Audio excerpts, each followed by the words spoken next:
Hi, everybody, and welcome to the program. I'm Professor Mike Igoe.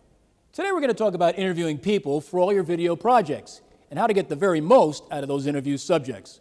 You know, just as everything in life needs a little polishing from time to time, so do your interviewing skills.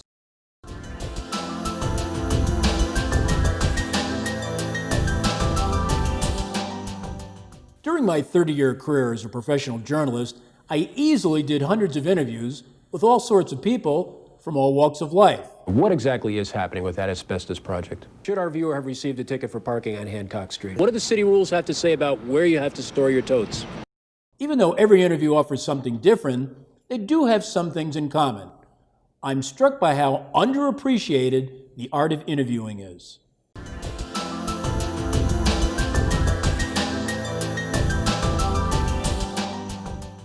Here's one thing you should never forget. Interviewing has a lot more value than just getting a soundbite out of somebody. A good interview basically serves up your story on a platter. That means not only do you get a soundbite, but you'll also receive information that will help you write the rest of your story. It can identify elements you may have overlooked or reinforce what you already know. Plus, it might give you ideas for how to visualize things. If the interviewee feels really comfortable with you, they might suggest other sources of information or even people you should be interviewing. Those are some of the reasons why it's important to do an effective interview. Basically, it does a lot of the work for your script. But for that to happen, here's probably the biggest challenge of good interviewing.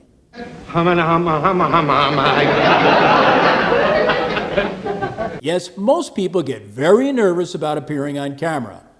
They're generally used to being on the other side of the camera for things like birthday parties, weddings, and holidays, among other things. Unless your interview subject is used to the limelight, they're probably going to be very nervous on camera. So here's what to do before you roll any video.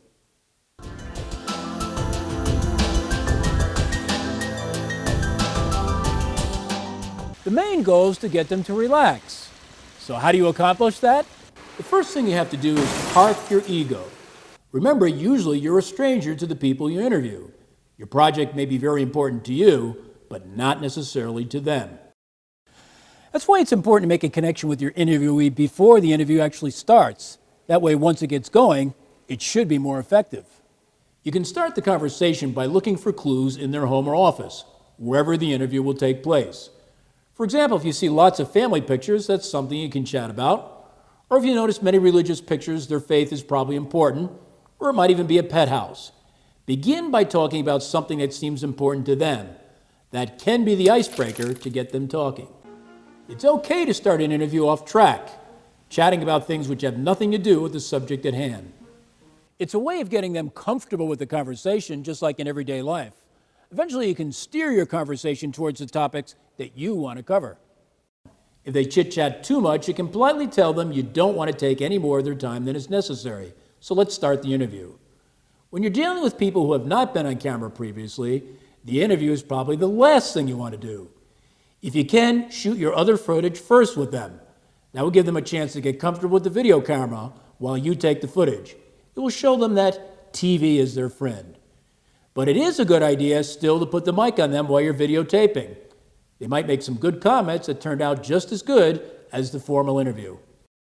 Your informal chat ahead of time is a good opportunity to organize the interview questions.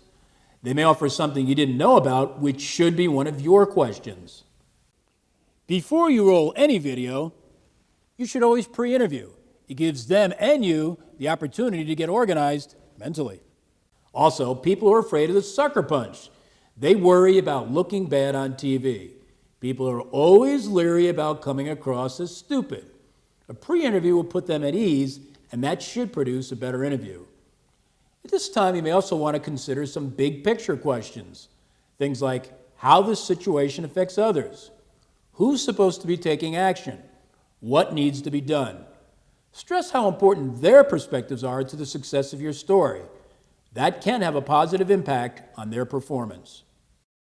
Here's some wisdom you should never forget. Flattery usually works with most people. Hopefully you can use that to your advantage. Where you do the interview can be just as important as the interview itself, especially if it's in a location that they are especially comfortable with. When they're comfortable and relaxed, good material flows out naturally as they open up. There's nothing wrong with letting them do something while you chat, as long as what they do is not noisy. If you have time, you can even try interviewing them in a couple of different settings. Not only improve their comfort level, it may also make your story more interesting. When you screen the interviews to extract the sound, it's kind of like a surgical process.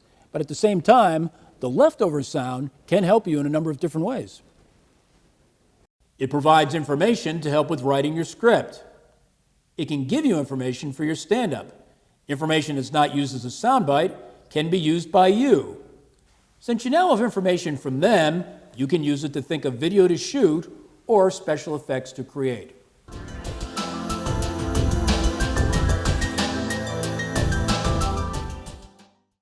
You comfortable with everything we discussed?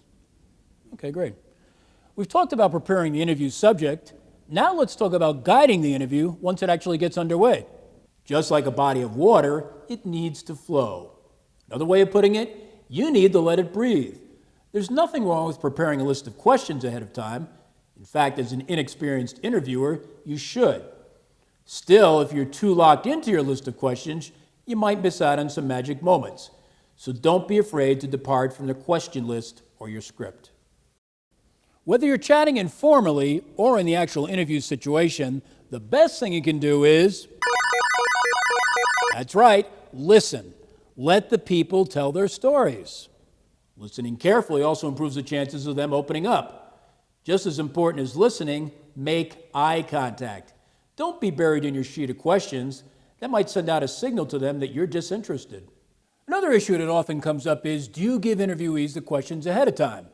And generally my answer is, if you give people the questions ahead of time, I think you run the risk of it sounding too rehearsed or even too phony. So better off just give them the parameters of what you want to talk about. Of course, if it's a tough interview situation with persons of questionable character, you would never give them the questions anyway. Let's talk more about the flow of the interview. You should definitely ease into the conversation. Don't feel like you got to ask your best question first.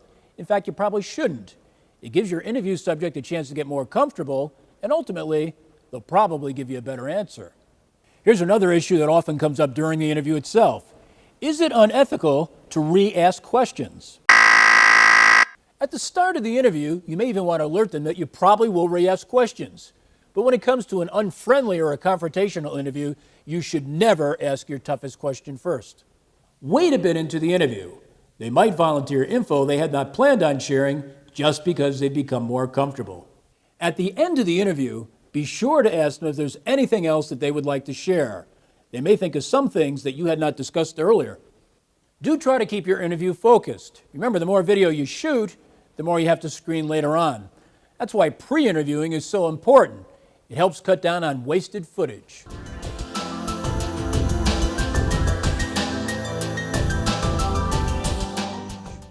Now, we've talked about the mechanics of interviewing, but just as important is how you look. Even if your news video is just for a class, you should always try to dress professionally. Remember, it might wind up being resume material. Many times I've had students say to me, I wish I had dressed a little nicer in a particular story. So get in the habit of doing it all the time. Remember, no one is ever going to say you've dressed too nice, but if you look like a slob, they'll think it, even if they don't say anything. You can dress professionally without spending a lot of money. There are plenty of discount stores in which you can assemble your first wardrobe very reasonably. A few tips about fashion. Dress to match the story. Sometimes you have to present a more formal approach. Other times casual is okay, but think dress casual. Don't be too flashy. Look for colors that look good on you on camera. You can audition your clothes with a video camera. Certain colors look better on camera or not as good as in real life, so you'll have to experiment. Generally, women should avoid excessive jewelry, especially accessories which give an overwhelming appearance. Watch your grooming. Too much hair for either men or women will create the wrong mood. Remember, to be treated like a professional, you have to look like a professional.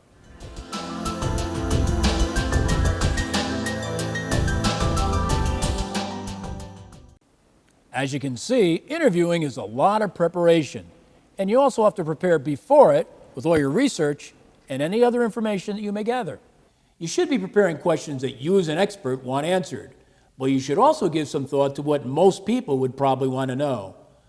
During the interview, you have to manage it and deal with whomever you're speaking to. You have to guide them towards what's important, at least what you think is important. Afterwards, you have to take all the material you've gathered and decide how to tell a good story. An effective interview can provide a lot of guidance for your news package, especially if you chatted with somebody who has a lot of expertise in a certain area. Your goals should be a lot more than just getting a good soundbite or two. You want to conduct an effective interview which gathers lots of information for eventually putting your story together. Try to keep in mind all the tips we've shared today, and eventually they'll become second nature, just like a seasoned professional. I'm Professor Mike Igoe, wishing you well in all your interviews, as well as in your future career.